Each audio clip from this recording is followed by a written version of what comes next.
觀眾朋友對韓國之後繼續收聽提交規則，呢個禮拜新聞幕後，同你大家都關注兩則，呢是中東嘅最新變局。對連出嚟問題，對節目地度會較繞長度嘅係你老朋友，轉去大學外交呢李登科李教授，李教授您好。主持人好各位觀眾朋友大家好。謝謝老師再一次來到我們的現場。那我們也跟着觀眾一起看過去這個禮拜，其實我們也覺得很不忍看到這樣的狀況。在以色列建國70週年5月14那一天，我們看到其實更早是在去年12月，川普說確定要把這個他們的大使館從特拉維夫遷到耶路撒冷。那5月14是他們以色列建國70週年，美國實現了這件事情。然後川普的千金伊萬卡也親自去了，來表示誠意。可是就在一邊張燈結綵的同時，我們看到另外一邊巴勒斯坦人非常的不滿，他們群起抗議，結果受到武力的鎮壓，光是那一天就造成至少60人死亡。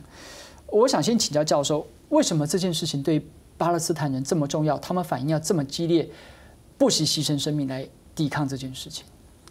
這個我們曉得巴勒斯坦人，他們一直希望說能夠建國，然後他們建國的首都就在這個耶路撒冷。而且他們已經做讓步，他們就在這個東耶路撒冷，也就是說西耶路撒冷給以色列，然後他們在東耶路撒冷各一半。那麼這樣的一個立場，其實國際間基本上是認同的。這也是為什麼說到目前為止，只有美國就具有代表性的國家把大使館約力從特拉維夫遷到耶路撒冷，絕大部分的重要的國家都不願意把大使館呢遷到耶路撒冷。也就是說不願意怎麼樣去造了這個問題，而且他們知道。儘管以色列在1980年呢宣布說耶路撒冷是統一的，對，是以色列的首都，但是什麼國際間都不承認，聯合國也不承認啊。所以我們講說，美國這樣一個做法，當然是讓這個巴勒斯坦人非常心痛嘛。他們說，過去這個幾十年，美國經常扮演這個仲裁者的角色，或者說調解人角色，希望能夠促成以色列跟巴勒斯坦最終達成和平協議。但現在川普政府的做法，就巴勒斯坦人來說，一面倒向以色列嘛。而且什麼傷害他們很重大的一個權利啊，是不是？所以就他們來說是孰可忍孰不可忍。可是老師，這裡容我打斷一下，我們聽起來好像大家會把這個批評的對象全部指向川普，但我們不要忘了，事實上在1995年的時候，是美國國會已經通過了這個決議，要把這個大使館從特拉維夫移到以色列。川普只是實現這件事情，並不是由川普任內而提出的。的確是這樣，因為美國國會朝野兩黨，不管是共和黨、民主黨，是非常支持以色列。但是美國的行政當局，也就是說，儘管國會通過要求美國國務院把美國大使館從特拉維夫遷到耶路撒冷，但是美國的總統，不管是民主黨的或者共和黨，都不願意做，因為他們知道茲事體大，而且這如此一來的話，什麼美國就沒辦法扮演一個第三者客觀，這個什麼調解者的這個角色，來協助以色列跟巴勒斯坦。也達成和平協議，而且什麼等於是也默認或者正式承認了以色列擁有整個巴勒斯坦、整個對不起整個耶路撒冷的主權。那這個是什麼？這國際間這個什麼大家都知道，這不是事實嘛？以色列只有一部分，對不對？至少就是說東耶路撒冷應該是屬於巴勒斯坦的。那麼再說，克林頓總統在最後一年，當時也幾乎達成最後的和平協議，在那個協議當中，其實什麼？這個東西耶路撒冷問題已經解決了，也就是說，巴勒斯坦的首都未來首都在這個東耶路撒冷，然後以色列在西耶路撒冷。當時以色列的總理其實已經接受，巴勒斯坦也接受，最後當然就是可惜，就是難民返鄉權問題也沒有達成這種協議，否則的話，什麼當時協議就達成了，所以非常可惜嘛。所以我們講說，這個美國朝野兩黨在國會裡頭是非常挺以色列的，但是美國的行政部門知道說這樣做什麼。會影響很大，副作用太大了，所以他們都不敢這樣做。但是川普呢，他居然怎麼樣就是說因為國會通過了20幾年前通過這個決議，我只是這個怎麼遵照國會決議啊？其實是他一個借口啊。根本上你看，就是說在大選期間嘛，川普就說嘛，他當了總統之後，馬上要搬首都了，對不對？而且怎麼，他對以色列是非常非常的這個挺嘛。你看到目前為止可以看得出來，就是允許以色列在什麼在這個屯墾區蓋更多的這個住宅，那這些什麼其實什麼都是違反國際法，而且受到非常多，特別是歐盟國家的譴責嘛。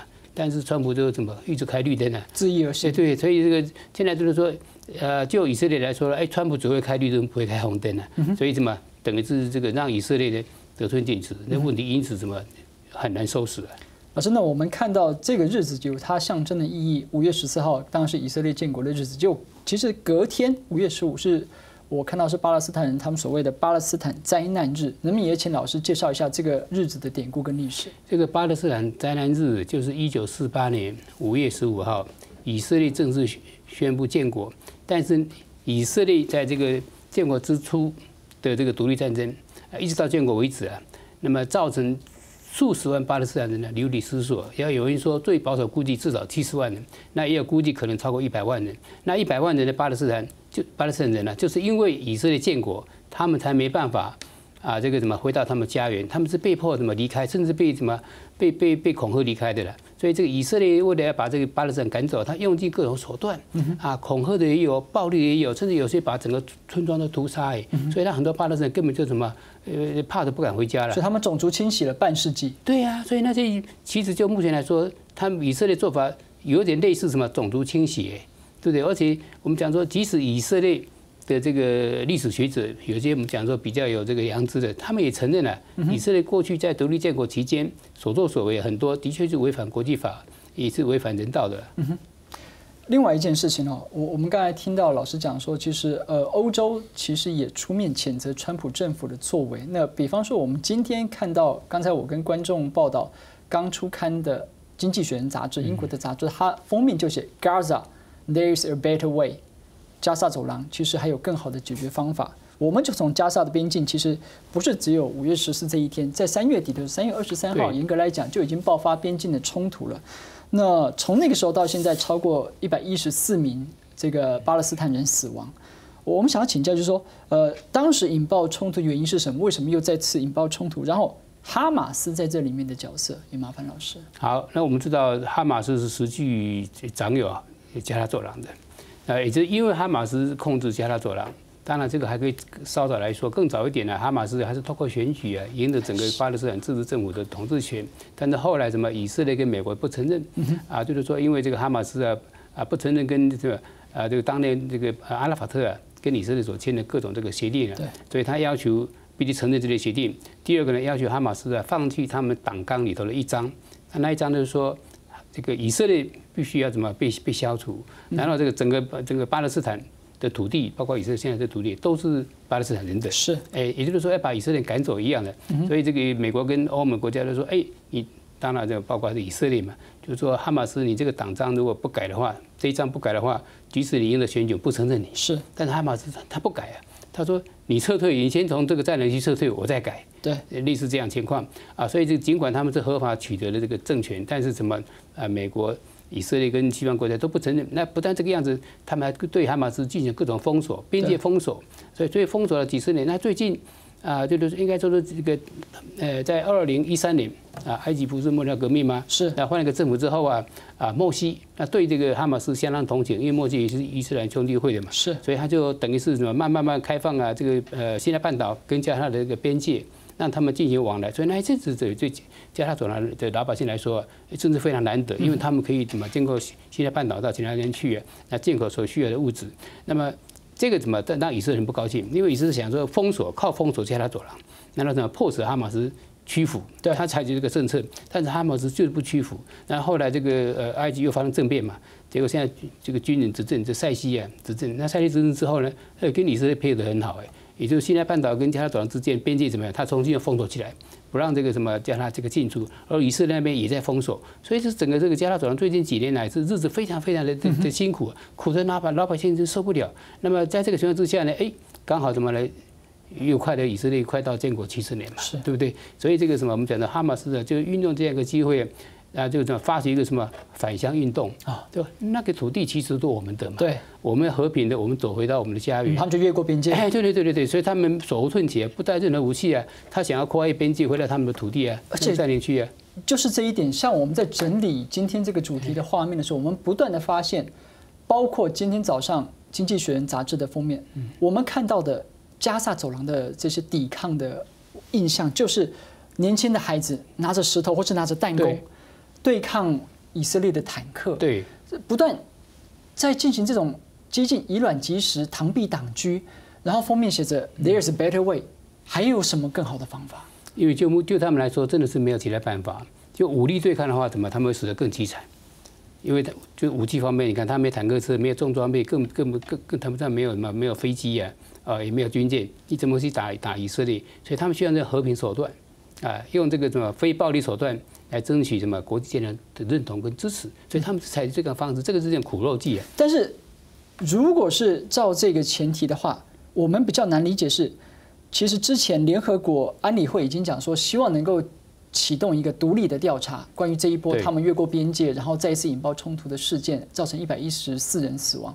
可是安理会的成员，美国直接就 veto， 直接就反对。为什么美国要反对这个调查？因为以色列的这个边界的驻军，的确是违反了相关的这个什么国际法的规定嘛，对不对？人家在边界那边示威，即使说跑过来，你就把他抓起来而已嘛，你怎么可以怎么样开枪？人家还没跑过来就把他开枪射杀？而且什么他是死在边界，还死在巴勒斯坦境内。对呀，他都是跑到以色列境内，你顶多整个把他抓起来，就像美国抓非法移民嘛，你能不能说在这个边界外面把他开枪射杀？那还得了？所以我们讲说以色列做法的确是什么？我们讲说不成比例嘛，他顶多就是可以把他们抓起来而已，而且是越超越边界才可以抓，没有超越边界呢，你根本都不能动。结果以色列的这个边界部队，他是从以色列这边开枪什么射杀还在巴勒斯坦那边，也就是在哈马斯占领区加他的居民，这当然是非常严重嘛。好，那这个事实是这样的，那国际间事实上，你们大家也很清楚嘛。欧盟国家也都谴责以色列做了怎么太过分了，但是美国怎么就非常挺以色列，所以当那个联合国安理会投票的时候，美国当然否决，因为怎么一调查的话，那个责任当然非常清楚嘛，就是以色列嘛，所以以色列当然怎么不愿意被调查，而且他运用各种影响力要求美国协助，那川普非常挺以色列，所以他就投否决权嘛。老师，其实川普的作为，我们必须要追根究底去讨论，就是我相信以他一个这么利益导向的元首，这件事情势必对美国而言有其国家利益的层面存在。那如果有的话，会是什么？然后在这个事情之后，他们宁可让这么多人被牺牲，然后博得一个就是以色列总理那一天在大会上演讲说，哇，川普是一个勇敢，是一个重视承诺的元首。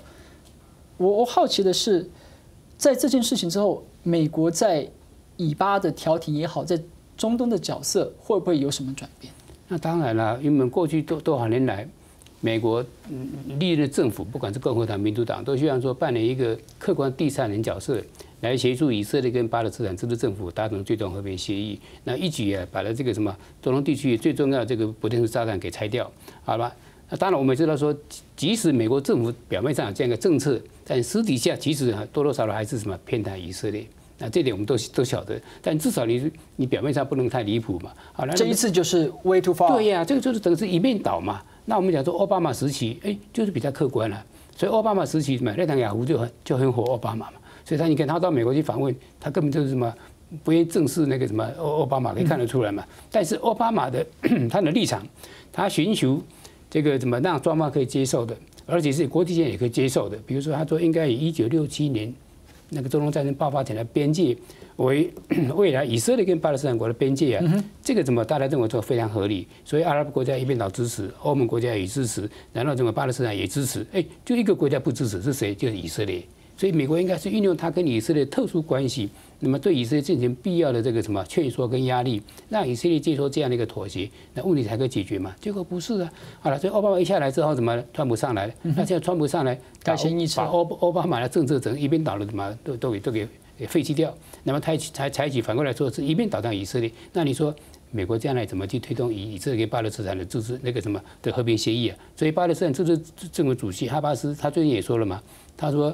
美国已经太偏颇了，美国没有立场在担任调整的角色，你说怎么办？所以这个对美国来说，其实什么这样一个政策伤害到美国，他反而是弱化自己在那个位置上的角色。没错，而且整个中东地区这个美国影响力可能也会因此而什么下降。为什么？因为大家都不相信他嘛，那就可以看得出来。你看到最近，你看全面支持，应该说是非常这个热烈支持这个巴勒斯坦人的是谁？是土耳其，是伊朗。你可以看得出来，所以反而什么会增加伊朗、土耳其在这个地区的影响力。那当然还有幕后的俄罗斯，是，所以他们这个3个国家好像一个集团。而美国打的主意是特别川普他想说，我也有一个三边的，是美国、沙地跟以色列，是，所以美国是打这样的转盘。但是我说啊，这未来问题真的非常麻烦。OK， 就像老师讲的。為咗嘅目的，喺要當到，因為呢下都中到美國面對嘅，唔單止係以色列啦、巴勒斯坦呢下衝突，嗱呢個時間是係川普呢下已經決定而推出伊朗嘅核子協議，係有這個目的共同嘅定年機去面對，人生了就係咁樣取出嚟討論。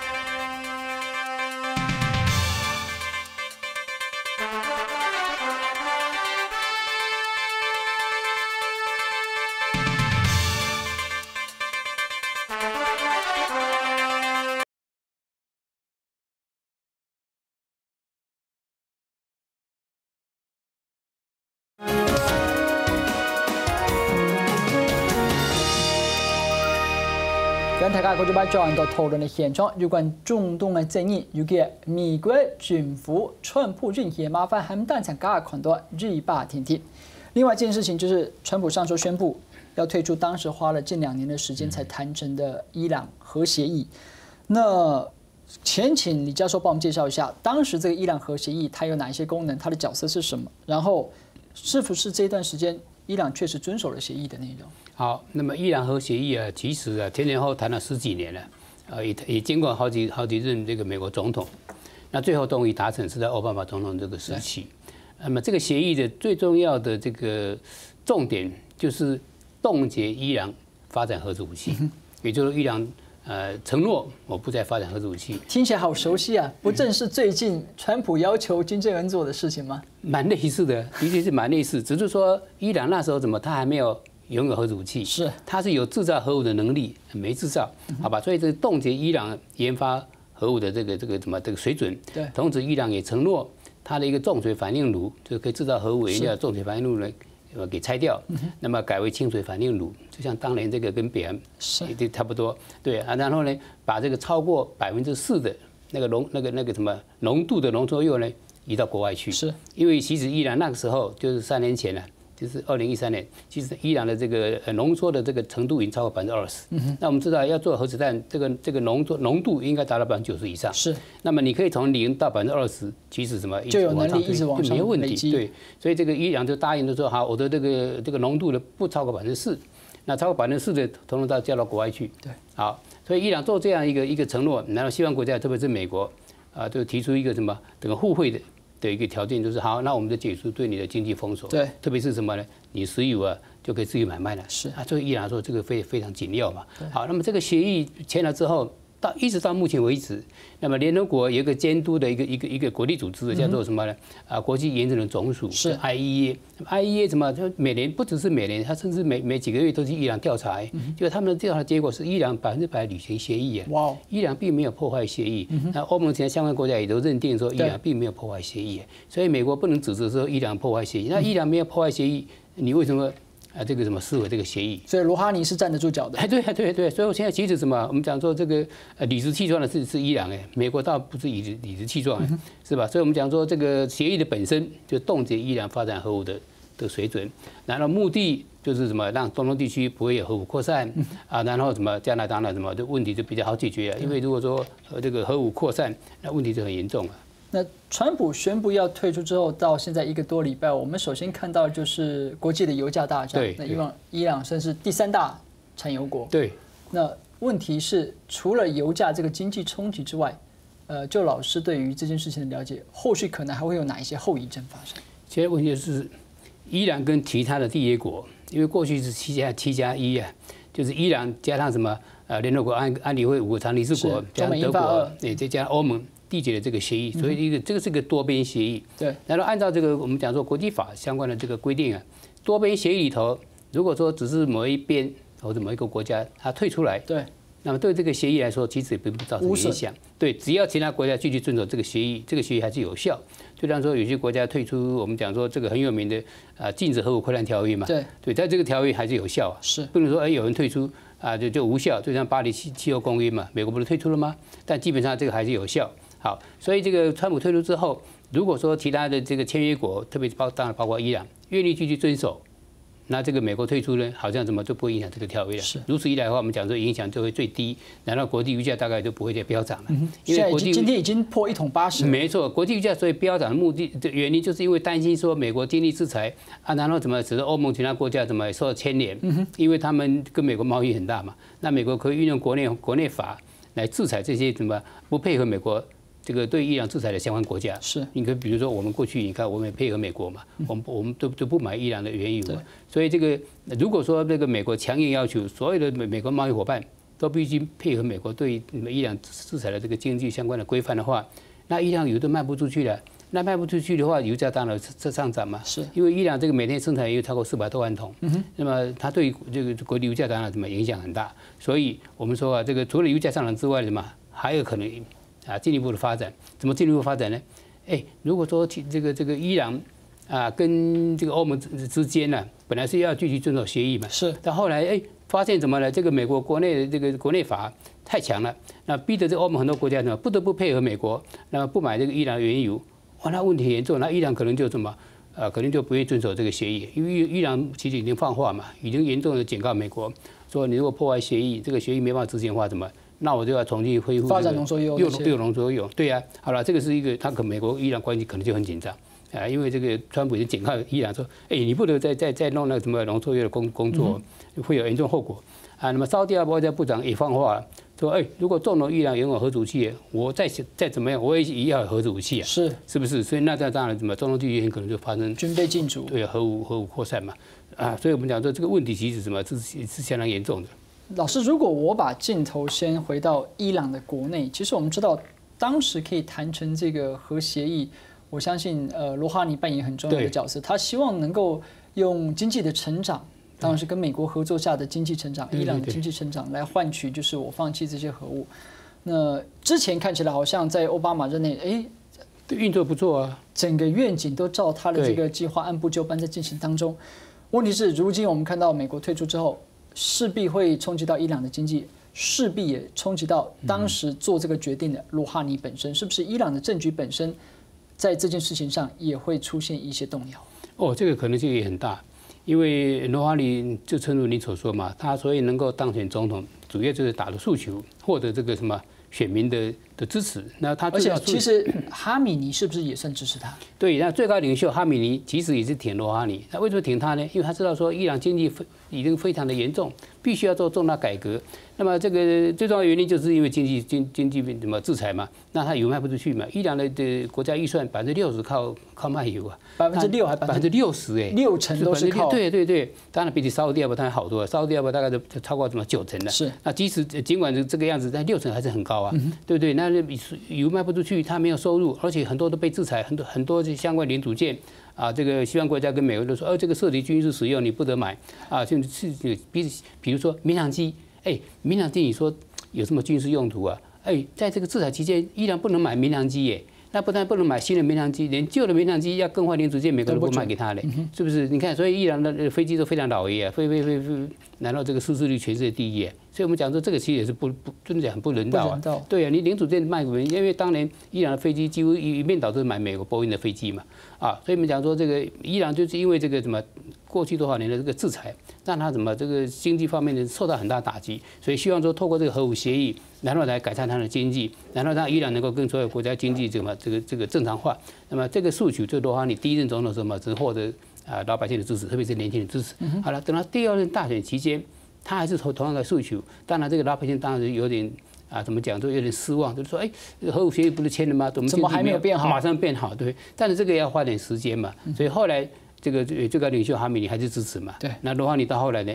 也一样当了这个总统嘛，所以他对这个对这个核武协议他计划很高啊，因为他是为了最重要的成就嘛，而且也是经济改革最重要的一个依据，没有这个协议的话，那经济改革可能就问题是很严重了。所以这个美国川普这个片面撕毁这个协议。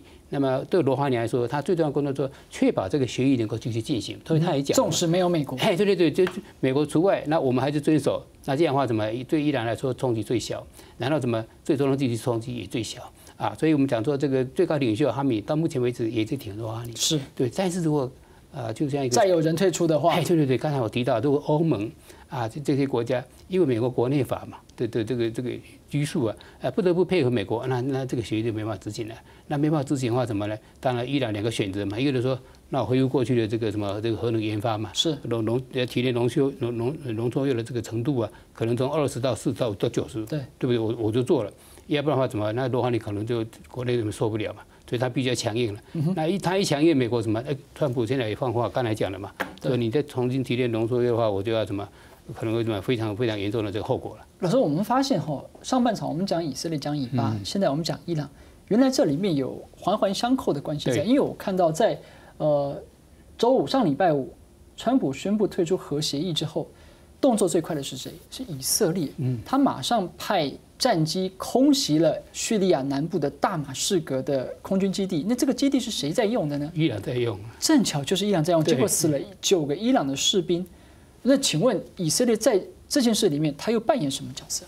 其实啊，就以色列国家利益来说啊，特别他的国家安全战略来说啊，他最希望就是什么呢？能够这个促使美国跟伊朗发生军事冲突。最好然后怎么？对，然后这个什么让美国把伊朗政府怎么进行这个什么？我们讲说这个政权转变，换来一个民主的政府，换来一个什么亲西方的，特别是美国可以控制政府，这个最符合这个以色列利益嘛。因为到可是从伊拉克到阿富汗到阿拉伯之春，这么多看似民主的政府上台之后，目前还没有看到几个好下场。是啊，但是你看看呢，以色列以前最大的敌人是海珊嘛，是就被美国把他拉下来了。然后接着是这个叙利亚萨德，现在国不成国，对不对？然后当然更早的这个格达费也不见了，对不对？所以以色列这招很厉害啊！他透过美国把他最重要的敌人呢一个一个给拉下来，他自己不用出兵嘛。那现在这个在中东地区对以色列来说最大威胁的是伊朗嘛。伊朗国家大，人口多，对以色列那么敌视，你看现在那么挺。以色列才2万平方公里，一个这么小的国家，竟然在周围全部是阿拉伯的人，没错啊，可以有没错啊。所以他如果说能够促使美国什么一起出兵，把伊朗政府啊。